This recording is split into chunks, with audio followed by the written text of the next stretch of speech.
What to do in Cuba? The largest island in the Caribbean Sea, Cuba is a fascinating place to visit that boasts a rich history, heritage, and culture.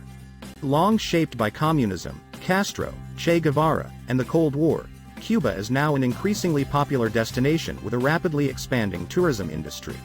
Visitors to the island and its surrounding archipelagos will find beautiful beaches, breathtaking natural tourist attractions, crumbling forts, and gorgeous colonial towns. 10. Cayo Seixa Island. Connected to the mainland by a small bridge, Cayo Seixa is a lovely little island home to a national park of the same name.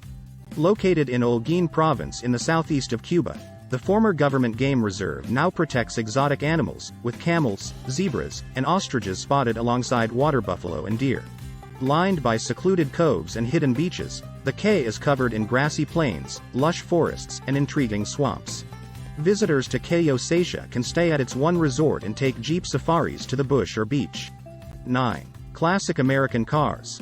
Once one of the largest importers of American cars in the Americas, the Cuban Revolution of 1959 and the subsequent embargo and Cold War saw not a single screw or spare part cross the Florida Strait. As they were essential for everyday transportation, Cubans ingeniously kept their old cars running, repairing them with whatever they had on hand. To this day, thousands of classic American cars can still be seen around the island. These colorful vintage cars from the 40s and 50s make for some fabulous photos, and Havana's stunning streetscapes just wouldn't be the same without them. 8.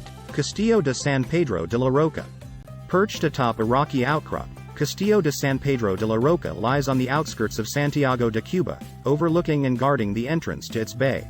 Completed in 1700 after decades of work, the imposing fortress and its large bulwarks and citadel were designed to protect the nearby city from pirates and freebooters. From its towering walls and turrets, which are still dotted with age-old cannons looking out to sea, visitors can enjoy commanding views over the surrounding area. Now a popular tourist destination, Castillo de San Pedro de la Roca is widely considered to be one of the best and most well-preserved examples of Spanish-American military architecture in the Caribbean. 7. Havana's Malecón. Stretching for 7 kilometers along Havana's gorgeous seafront, the Malecón is one of the city's standout sights. Bustling with life, the busy promenade and boulevard passes several different neighborhoods. Delightful yet decaying old buildings and classic Cadillacs and Chevrolets are wherever you look. A popular place to meet for locals and tourists, the Malecón has a magical and romantic air, particularly at sunset when its fading facades are bathed in the soft light. 6. Playa Paraíso. Surrounded by the shimmering waters of the Caribbean Sea, the small resort island of Cayo Largo del Sur is home to one of Cuba's most spectacular sights, Playa Paraíso.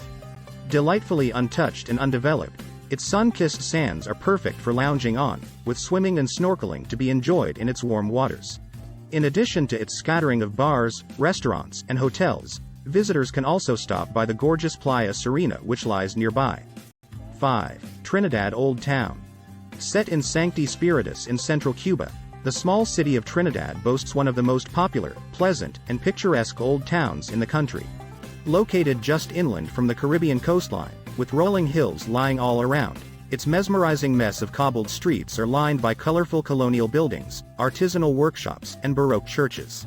Fascinating to explore, the historic center has a lively yet laid-back feel, with salsa music ringing out from every corner. 4. Alejandro Robaina Tobacco Plantation. While Cuba is famed around the world for its cigars, it's the Alejandro Robaina Tobacco Plantation that is considered to produce the best tobacco. Named after its former owner, who was dubbed the "Godfather of Cuban tobacco," the plantation and its fertile fields lie in Pinar del Rio province in the extreme west of the island. Visiting the scenic and secluded farm is a great way to learn everything there is to know about Cuba's most famous export, with tours showing you how plants are cultivated and cigars produced. 3. Viñales Valley. Nestled among the soaring Sierra de los Órganos mountain range, the lush and fertile Viñales Valley is home to some of Cuba's most delightful and dramatic landscapes. Located in Pinar del Rio province, the valley's picturesque farmland and national park are lovely to hike, cycle, or horseback ride around. Cave exploring and rock climbing are also popular due to the magnificent Magote rock formations and limestone cliffs that dot the region. 2. Habana Vieja. The historic heart of Cuba's capital, Habana Vieja, or Old Havana, boasts lots of lovely architecture and is the center of life in the city. Founded all the way back in 1519 by the Spanish, Old Havana is a delight to the senses, with new sights, sounds, and smells wherever you go. While some parts are well preserved and freshly painted, others feature fading facades and crumbling colonial buildings. 1. Jardines del Rey. Home to some of the most stunning scenery in the country, the Jardines del Rey are a sublime string of islands that lie just off the northern coast of Cuba. Encompassing numerous cays and islands, the archipelago stretches over 200 kilometers in length, with sparkling waters and colorful coral reefs lying all around. For the most part untouched and undeveloped, the islands are a very popular tourist destination due to their beautiful beaches, pristine nature, and abundant marine life.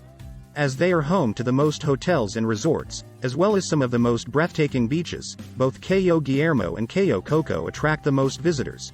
Even Ernest Hemingway once vacationed here.